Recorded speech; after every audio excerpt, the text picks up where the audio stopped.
ನಮಸ್ತೆ Deere aspirants. ನಾನು ನಿಮ್ಮ ಪ್ರೀತಿಯ ಕೆಟಿ ಸರ್. ಯಾರ್ಯಾರು ನೇಮಕಾತಿಗಳ ಒಂದು ಕಾತುರತೆಯಲ್ಲಿ ಕಾಯ್ತಾ ಇದ್ದಾರೆ ಅವ್ರಿಗೊಂದು ಹೊಸ ಅಪ್ಡೇಟ್. ಮತ್ತೆ ಈಗಾಗಲೇ ಸೆಪ್ಟೆಂಬರ್ 2025 3 ನಂತರ ಯಾರ್ಯಾರು ಪರೀಕ್ಷೆಗಳನ್ನ ಹೊಸ ನೇಮಕಾತಿಗಳಿಗೆ ಪರೀಕ್ಷೆ ಬರೆದಿದ್ದಾರೆ, ಸಂಭಾವ್ಯ ಪಟ್ಟಿಲಿದ್ದು ಅಥವಾ ಪ್ರಾವಿಷನಲ್ ಲಿಸ್ಟ್ ಇದ್ದು ಅಂತಿಮ ಆಯ್ಕೆ ಪಟ್ಟಿಯಲ್ಲಿ ಇದ್ದಂತ ವಿದ್ಯಾರ್ಥಿಗಳಿಗೆ ಒಂದು ಗುಡ್ ನ್ಯೂಸ್ ಅಂತ ಹೇಳ್ಬೋದು. ಇತ್ತೀಚೆಗೆ ನಡೆದಂತಹ ಸಚಿವ ಸಂಪುಟದಲ್ಲಿ ಕೆಲವೊಂದು ಮಹತ್ತರದ ಬದಲಾವಣೆಗಳ ಮತ್ತು ತೀರ್ಮಾನಗಳನ್ನ ತೆಗೆದುಕೊಂಡಿದೆ. ಅಂದ್ರೆ ಸೆಪ್ಟೆಂಬರ್ 3, 2025 ಒಂದು ಆದೇಶ ಬಂದಿತ್ತು. ಆ ಆದೇಶದ ಅನ್ವಯ ಏನು ಹೊಸ ಒಳ ಮೀಸಲಾತಿನ ಅಳವಡಿಸಿಕೊಂಡು ಏನೇ ನೋಟಿಫಿಕೇಶನ್ಸ್ ಆಗಿದ್ದು ಆ ಎಲ್ಲ ನೋಟಿಫಿಕೇಶನ್ಸ್ಗಳನ್ನ ರದ್ದು ಮಾಡಿ ಸ್ಟಾಪ್ ಮಾಡಿತ್ತು. ಅಂತಹ ನೋಟಿಫಿಕೇಶನ್ಗಳು ರದ್ದಾಗಲ್ಲ. ಅವು ಇನ್ನ ಮುಂದೆ ಯಾವ ರೀತಿ ಗ್ರೀನ್ ಸಿಗ್ನಲ್ ಕೊಟ್ಟಿದೆ ಅಂದ್ರೆ ಆ ನೋಟಿಫಿಕೇಶನ್ ಹಂಗೆ ಕಂಟಿನ್ಯೂ ಆಗುತ್ತೆ ಅಂತ ಅಂದ್ಬಿಟ್ಟು ಕೆಇಗೆ ಒಂದು ಗ್ರೀನ್ ಸಿಗ್ನಲ್ ಕೊಟ್ಟಿದೆ. ಕೆಇ ಯಾವ್ಯಾವ ಹಲವಾರು ಇಲಾಖೆಗಳಿಗೆ ಎಕ್ಸಾಮ್ ನ ನಡೆಸಿತ್ತು, ಆ ಹಲವಾರು ಇಲಾಖೆಗಳನ್ನ ಕೆಲವು ಪಟ್ಟಿಗಳನ್ನ ಸ್ಟಾಪ್ ಆಗಿತ್ತು. ಹಾಗಾಗಿ ಅವನ್ನ ಪ್ರೋಸೆಸ್ ನ ಕಂಟಿನ್ಯೂ ಮಾಡಕ್ಕೆ ಒಂದು ಸರ್ಕಾರ ಆದೇಶವನ್ನ ಕೊಟ್ಟಿದೆ. ಇನ್ನೊಂದು ಅಂದ್ರೆ ಏನು ಆದೇಶ ನಿಲ್ಲಿಸಬೇಕು ಅಂದ್ರೆ ನೋಟಿಫಿಕೇಶನ್ ನಿಲ್ಲಿಸಿ ಹೊಸ ನೋಟಿಫಿಕೇಶನ್ ಮಾಡಬೇಕು ಅಂತ ಹೇಳ್ತಾ ಇತ್ತು. ಅವನ್ನ ಮಾಡೋದ್ ಬೇಡ, ಕಂಟಿನ್ಯೂ ಮಾಡ್ಕೊಂಡು ಹೋಗ್ಲಿ ಅಂತ ಹೇಳಿದೆ. ಬಟ್ ಆದ್ರೆ ಫೆಬ್ರವರಿ 2026 ನಂತರ ಏನೇ ನೋಟಿಫಿಕೇಶನ್ಸ್ ಯಾವ್ದಾಗಿದ್ದೆ ಅವನ್ನ ರದ್ದು ಮಾಡಿ ಹೊಸ ನೋಟಿಫಿಕೇಶನ್ಸ್ಗೆ ಅಧಿಸೂಚನೆ ಮಾಡಬೇಕು ಅಂತ ತೀರ್ಮಾನ ತೆಗೆದುಕೊಂಡಿದೆ. ಅದರ ಜೊತೆಗೆ 400 ಬಿಂದುಗಳ ಸರ್ಕ್ಯುಲರ್ ರೋಸ್ಟರ್ ಪ್ರಿಪೇರ್ ಮಾಡಿ SC ಅವರಿಗೆ ಒಳ ಮೀಸಲಾತಿನ ಕಲ್ಪಿಸಿ ಅದರಲ್ಲಿ ABC ಗ್ರೇಡ್ ಮಾಡಿ ಅದರ ABC ನಲ್ಲಿ 5.25, 5.25, 4.5 ಒಂದು ನೇಮಕಾತಿನ ಇದನ್ನ ಪರ್ಸೆಂಟೇಜ್ ನ ಫಿಕ್ಸ್ ಮಾಡಿ ಅವರಿಗೆ ಕೊಟ್ಟಿದೆ.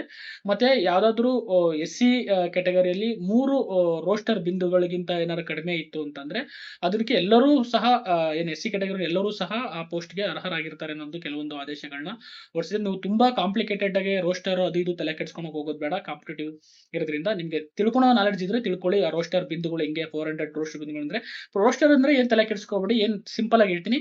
ಈಗ ಒಂದ್ ಊರಲ್ಲಿ 100 ಮನೆ ಇತ್ತು ಅಂತಂದ್ರೆ ಆ 100 ಮನೆ ಒಂದು ಕ್ರಿಕೆಟ್ ಟೀಮ್ ರೆಡಿ ಮಾಡ್ಬೇಕು ಅಂದ್ರೆ ಆ 100 ಮನೆಗೂ ಏನ್ಬೇಕು ಅವಕಾಶ ಬರಬೇಕು. ಆ ರೀತಿ ಒಂದು ಸರ್ಕ್ಯುಲರ್ ಅವಕಾಶ ಸಿಗ್ಬೇಕು. ಆದ್ರತ ಮಾಡೋ ಒಂದು ಪ್ಲಾನ್ ರೋಸ್ಟರ್ ಅಂತ ಕರೀತಾರೆ. ಅದನ್ನ 400 ಪಾಯಿಂಟ್ಸ್ ಮಾಡಿದ್ದಾರೆ. ಅದು ನೀವು ಇನ್ನೂ ಹೆಚ್ಚಿನ ಮಾಹಿತಿ ಬೇಕು ಅಂತಂದ್ರೆ ನೀವು ತಿಳ್ಕೊಳ್ಳಿ. ಈಗ ನಮಗೆ ಬೇಕಾಗಿರೋ ಮಾಹಿತಿ ಏನಂತಂದ್ರೆ ಏನು ಈಗ ಆಲ್ರೆಡಿ ಚಾಲ್ತಿಯಲ್ಲಿರುವ ನೋಟಿಫಿಕೇಶನ್ಸ್ಗಳು ಕಂಟಿನ್ಯೂ ಆಗುತ್ತೆ. ಮತ್ತೆ ಅವಕ್ಕೆ ಸಂಭಾವ್ಯ ಪಟ್ಟಿ ಆಗಿರ್ಬೋದು ಅಥವಾ ಫೈನಲ್ ಲಿಸ್ಟ್ ಅಲ್ಲಿ ಬಂದಿರೋ ವಿದ್ಯಾರ್ಥಿಗಳಿಗೆ ಏನು ತೊಂದರೆ ಆಗಲ್ಲ. ಅವರು ಭಯ ಬೀಳೋ ಅವಶ್ಯಕತೆ ಇಲ್ಲ. ಅವ್ರಿಗೆ ಆರ್ಡರ್ ಕಾಪಿ ಸಿಗುತ್ತೆ ಅಥವಾ ಆರ್ಡರ್ ಕಾಪಿ ಸಿಕ್ಕಿ ಏನಾದ್ರು ಅದು ನಿಂತ್ಕೊಳ್ಳುತ್ತೆ, ಏನಾದ್ರು ಪ್ರಾಬ್ಲಮ್ ಆಗುತ್ತೆ, ಅದ್ರ ಬಗ್ಗೆ ಭಯ ಪಡೋ ಅವಶ್ಯಕತೆ ಇಲ್ಲ. ಇನ್ನು ಮುಂದೆ ಬರೋ ನೋಟಿಫಿಕೇಶನ್ಸ್ ಗಳಿಗೆ ಈ ಹೊಸ ಮೀಸಲಾತಿ ಅನ್ವಯ ಅಡಾಪ್ಟ್ ಮಾಡಿಕೊಂಡು 56,000 ಹುದ್ದೆಗಳ ಒಂದು ನೋಟಿಫಿಕೇಶನ್ಸ್ ಮಾಡಬೇಕು. ಹಣಕಾಸು ಅನುಮೋದನೆ ಏನ್ ಸಿಕ್ಕಿದೆ ಆ ಹುದ್ದೆಗಳಿಗೆ ನೋಟಿಫಿಕೇಶನ್ಸ್ ಮಾಡೋ ಹೋಗುತ್ತೆ. ಹಂತವಾಗಿ ಮಾಡ್ತಾ ಹೋಗ್ತಾರೆ. ಒಂದೇ ಸತಿ 56,000 ಪೋಸ್ಟ್ ಕಾಲ್ ಮಾಡ್ತಾರೆ ಅನ್ನೋ ನೆವರ್ ಆಗೋದಿಲ್ಲ. ಯಾಕೆಂದ್ರೆ ಪ್ರೋಸೆಸ್ ನ ಅದು ತುಂಬಾ ಲಾಂಗ್ ಟೈಮ್ ಆಗುತ್ತೆ. ಹಾಗಾಗಿ ಆಮೇಲೆ ಕಾಮನ್ ಎಕ್ಸಾಮ್ ಮಾಡಬೇಕು ಅನ್ನೋದ್ರ ಬಗ್ಗೆ ತುಂಬಾ ಡಿಸ್ಕಷನ್ ನಡೀತಾ ಇದೆ. ಬಟ್ ಆ ಕಾಮನ್ ಎಕ್ಸಾಮ್ಸ್ ಯಾವ ರೀತಿ ನಡೆಯುತ್ತೆ, ಯಾವ ರೀತಿ ಪ್ರೋಸೆಸ್ ಬರುತ್ತೆ ಅನ್ನೋದ್ರ ಬಗ್ಗೆ ಅದು ಅಧಿಕೃತವಾಗಿ ಆದೇಶ ಬಂದಾಗಲೇ ನಾವು ಅದ್ರ ಬಗ್ಗೆ ಥಿಂಕ್ ಮಾಡೋಣ. ಈಗ ಅದ್ರ ಬಗ್ಗೆ ಸೈಡ್ ಇಡಿ. ಮತ್ತಿನ್ನ ಬೇರೆ ಡಿಪಾರ್ಟ್ಮೆಂಟ್ ಏನು ಹಣಕಾಸು ಅನುಮೋದನೆ ಆಗಿದೆಯೋ ಪೊಲೀಸ್ ಡಿಪಾರ್ಟ್ಮೆಂಟ್ ಅಲ್ಲೂ ಆಗಿದೆ. ನಮ್ಮ ಹೋಮ್ ಮಿನಿಸ್ಟರ್ ಅಂತೂ ತುಂಬಾ ಸತಿ ಹೇಳಿದ್ದಾರೆ. ಬಟ್ ಅದನ್ನ ಕಾರ್ಯಗತ ಆದ್ರೆ ಎಲ್ಲಾ ವಿದ್ಯಾರ್ಥಿಗಳು ಅನುಕೂಲ ಆಗುತ್ತೆ. ಅದು ನಮಗೆ ಗೊತ್ತಾಗಿರುತ್ತೆ. ಹಾಗಾಗಿ ನೀವು ಈಗ ಏನ್ ಮಾಡಿ ಎಕ್ಸಾಮ್ ನ ಪಾಯಿಂಟ್ ತಲೆಯಲ್ಲಿ ಇಟ್ಕೊಂಡು ಇನ್ನೇನು ನೋಟಿಫಿಕೇಶನ್ ಆಗಲ್ಲ ಅದು ಇದು ಅಂತ ಅಂದ್ಕೊಂಡು ಕುತ್ಕೋಬೇಡಿ. ಆ ಮೈಂಡ್ ಸೆಟ್ ಇಂದ ಹೊರಗಡೆ ಬಂದು ಯಾರು ಸೀರಿಯಸ್ ಆಗಿ ಓದ್ತಾ ಇದ್ದೀರಾ ಅದನ್ನ ಕಂಟಿನ್ಯೂ ಮಾಡಿ. ಖಂಡಿತ ನೋಟಿಫಿಕೇಶನ್ಸ್ ಅಂತೂ ಖಂಡಿತ ಮಾಡೇ ಮಾಡ್ತಾರೆ. ಇನ್ನೇನು ಆರ್ಡರ್ ಪಾಸ್ ಇದು ಎಲ್ಲ ಜೀವನೂ ಆಗೋಗಿದೆ. ಮತ್ತೆ ಈಗ ನೇಮಕಾತಿ ಕೆಲವೊಂದು ಸಮಸ್ಯೆಗಳಿತ್ತು, ಅದು ಸಹ ಇನ್ನೇನ್ ಪರಿಹಾರ ಆದಂಗೆ ಕಾಣಿಸ್ತಾ ಇದೆ. ಅಲೆಮಾರಿದೊಂದು ಸ್ವಲ್ಪ ಇಶ್ಯೂ ನಡೀತಾ ಇದೆ. ನೋಡೋಣ ಅದು ಅಲೆಮಾರಿದ ಏನಾದ್ರು ಬೇಗ ಸಾಲ್ವ್ ಆಯ್ತು ಅಂತಂದ್ರೆ ಅದನ್ನು ಸಹ ಮುಗಿಯುತ್ತೆ. ಇನ್ನೇನ್ ಫೈನಲಿ ಅಲ್ಲಿ ಎಲ್ಲಾ ಬ್ಯಾರಿಕೇಡ್ಸ್ ಏನಿತ್ತು ಅದೆಲ್ಲ ಬ್ಯಾರಿಕೇಡ್ಸ್ ಒಂದೊಂದಾಗಿ ರಿಮೂವ್ ಆಗ್ತಾ ಇದೆ. ಬಟ್ ಆದ್ರೆ ನಿಮ್ ಕೆಲಸ ಏನಂದ್ರೆ ಪ್ರಿಪರೇಷನ್ ಮಾಡ್ತಿರೋದು. ನೀವು ಕೇಳ್ಬೋದು, ಸರ್ ಎಷ್ಟು ಹೇಳ್ತೀರಾ ಪ್ರಿಪರೇಷನ್ ಮಾಡಿ ನೋಟಿಫಿಕೇಶನ್ ಆದ್ರೆ ಅಲ್ವಾ ಪ್ರಿಪರೇಷನ್ ಮಾಡ್ಬೋದು. ಖಂಡಿತ ನೀವು ಹೇಳ್ತಿರೋ ಮಾತು ನಾನು ಒಪ್ಕೊಂತೀನಿ.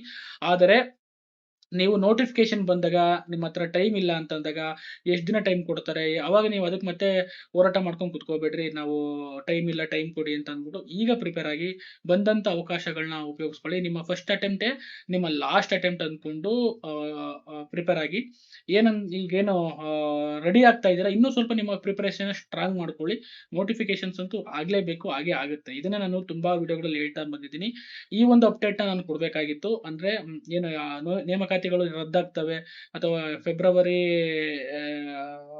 ಈಗ ಹಳೆಯ ನೋಟಿಫಿಕೇಶನ್ಗಳು ಏನು ರದ್ದಾಗ್ತಿದೆ ಅದು ಯಾವುದು ಆಗಲ್ಲ. ಅದು ಹಂಗೆ ಪ್ರೋಸೆಸ್ಗಳು ಕಂಟಿನ್ಯೂ ಆಗುತ್ತೆ. ಎಕ್ಸಾಮ್ ನಡೆದು ಆಗಿರೋದು ಫೆಬ್ರವರಿಯಿಂದ ಒಳಗಡೆ ಆಗಿರೋ ನೋಟಿಫಿಕೇಶನ್ಸ್ಗಳು ಮಾತ್ರ ರದ್ದಾಗಿ ಹೊಸ ನೋಟಿಫಿಕೇಶನ್ಗಳನ್ನ ಹೊರಡಿಸ್ತಾರೆ.